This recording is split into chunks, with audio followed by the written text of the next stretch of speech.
All right, young man. So yesterday you worked on some stuff. Right now it's a little bit about integration, okay?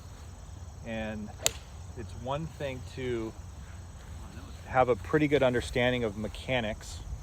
It's kind of another thing of like, how do we implement those mechanics and then develop a timeline for those mechanics. Now, everybody gets bored of me saying this, but I kind of put people into quarter of the year increments.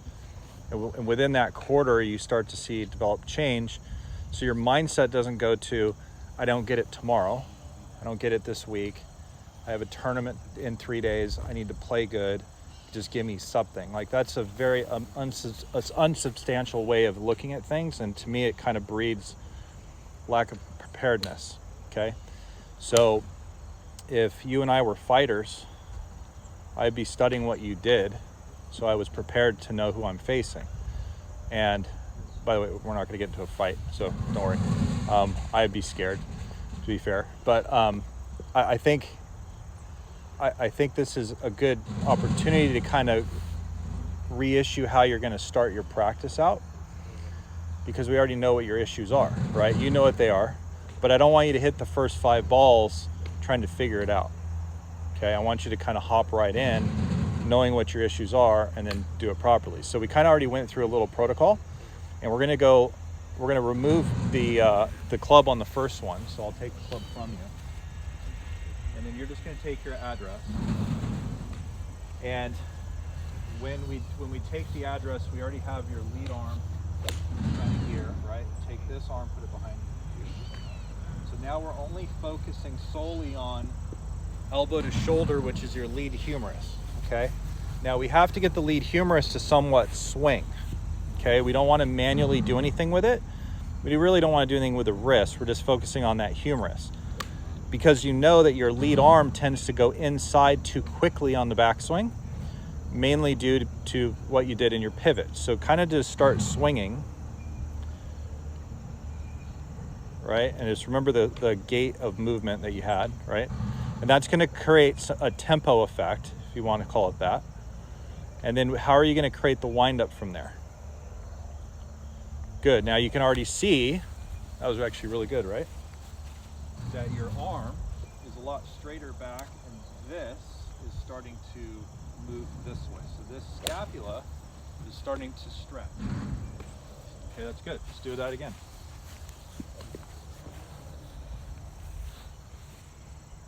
Awesome. Very good. So that's the first sequence of the windup. Okay.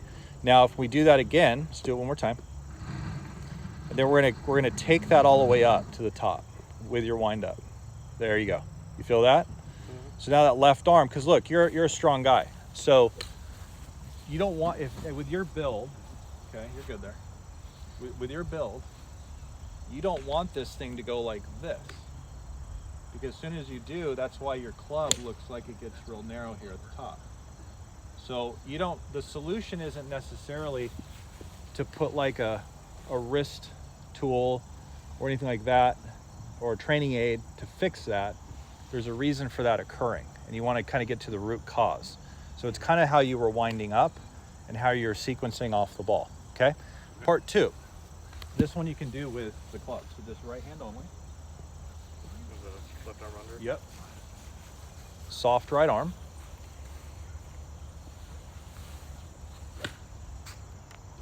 Very good. Now see how that club loads pretty easy and your right wrist bends? That was very good. Let's do that again. So we have the same movement, keep moving. So the club is going to swing there. Good. A little bit earlier swing of the club head when you do that.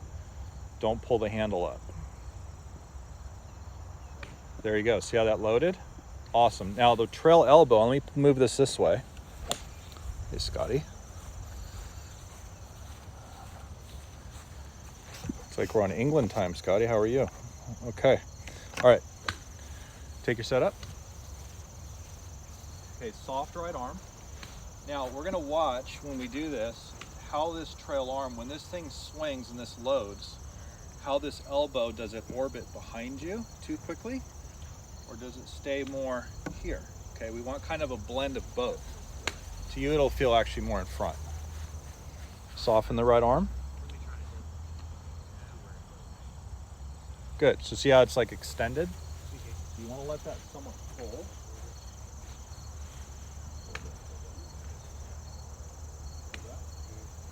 That's kind of your MO. Okay, again.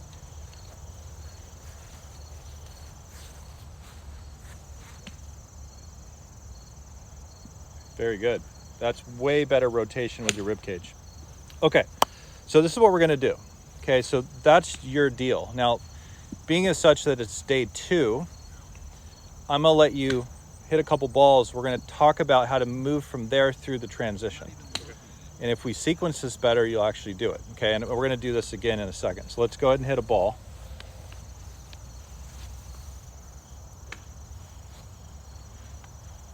Using those feels.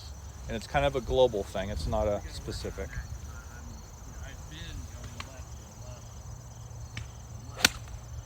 Awesome. Now see how much draw that ball had? Great. Okay, so come right here just for a second. Okay, so one of the things that's going on, because of your prior pattern of the backswing, this would get like this, under rotated, and then your right shoulder and rib cage stayed closed, and you threw the path out. So you actually did do that. So your swing direction went 6 or 7 right. That's why I didn't look at the. That's why sometimes you hit it over there, sometimes you hit it over there. Now, that just is what it is at this point.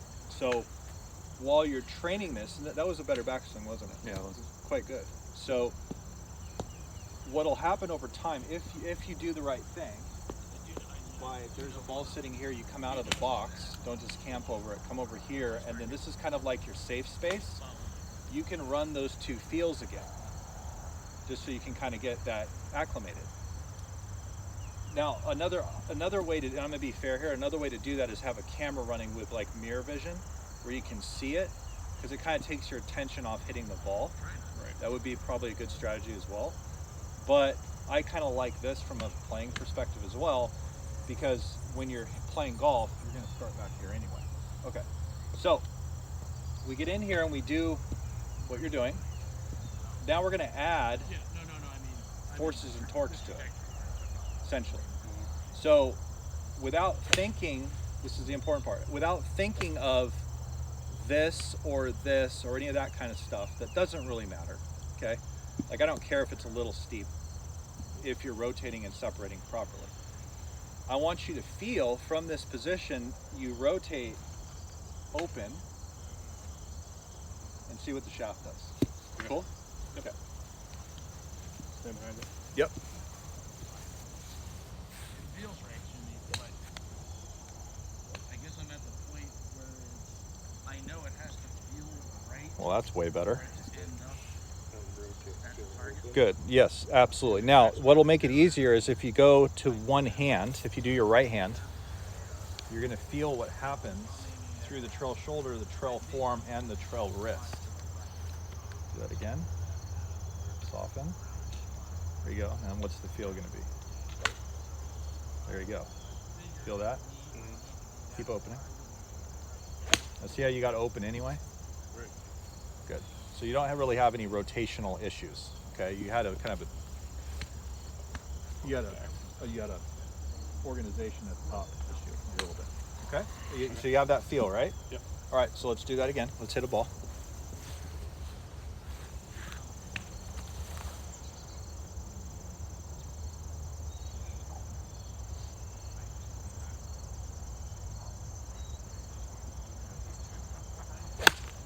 Awesome. So that last piece of, and I want you to be really good to yourself, okay? Because you're trying to do this for fun. I find this to be fun. I know I'm just giving you all these details. Over time, you could get upset at pictures and stuff. It's not worth it. Like, if you just understand it and run some feels, over time, you're going to start moving the benchmark over. Right. And you're going to be fine. And you're going to start noticing, oh, I'm curving it less and less and less. The really cool thing about your pattern is you have a good player miss dependency. It's far better than the other way. So that's kind of a nice little thing to realize. All right, let's do a few more. I'm going to move this on this side. Okay.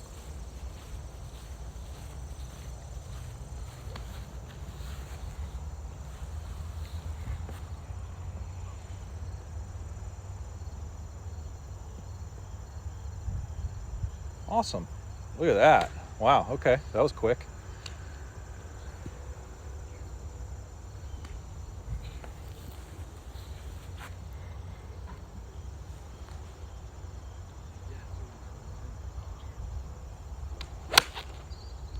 Solid. Beautiful. Okay, so I'm going to go a little off the deep end for you. You ready for this? Okay. So, because I don't know you real well, okay, I like your personality a lot, but I don't want you to become a picture chaser like me, okay? I don't want you to go down too much of that road. So one of the interesting things is when you did this drill, so go ahead and do your drill again with your right arm. Because this is where I get into issues from a personal level, okay? Outside of like eating too many cookies. Okay, so let's do it. Keep going and run through it. Awesome. So see how you look perfect there. So what'll happen, we haven't even talked about, so Mark, we haven't talked about through here. But what's interesting when he runs through that, he doesn't have his early side bend, stay closed type look. I don't want him to get captivated by what this looks like over here yet. So like next quarter you will, okay? Because what'll happen is if you start chasing exit pitchers, it's really dangerous. And to be fair, it drives me absolutely bonkers because guys start looking at what happens after the ball with what their handle does and all that. It's like, well, those are all reactions of stuff you did at early transition. So why are we going over here? If you do all this right, this gets better. Right. You know, I guarantee you that most really good ball strikers are not trying to do stuff after the ball. Ball's already gone. Fair enough? So in other words, Lee Westwood, if he had worried about what that looked like, we'd never heard of him. Yeah. Yeah. Right.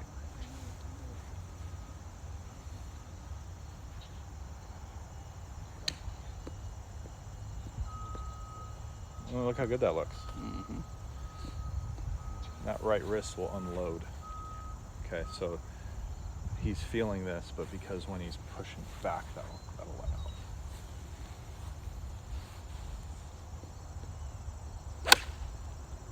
It's already better. Huh? And then what I'll do is I'll put it on YouTube later for him. Yeah, that was good, Josh. That's what you did yesterday.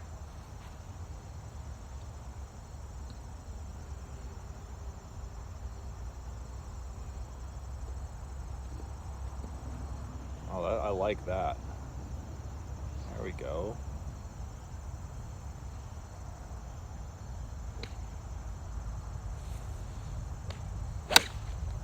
Okay, everything about how you did all of that, from the walkout, the drill, walking in, the movement, the cadence of it was a 10.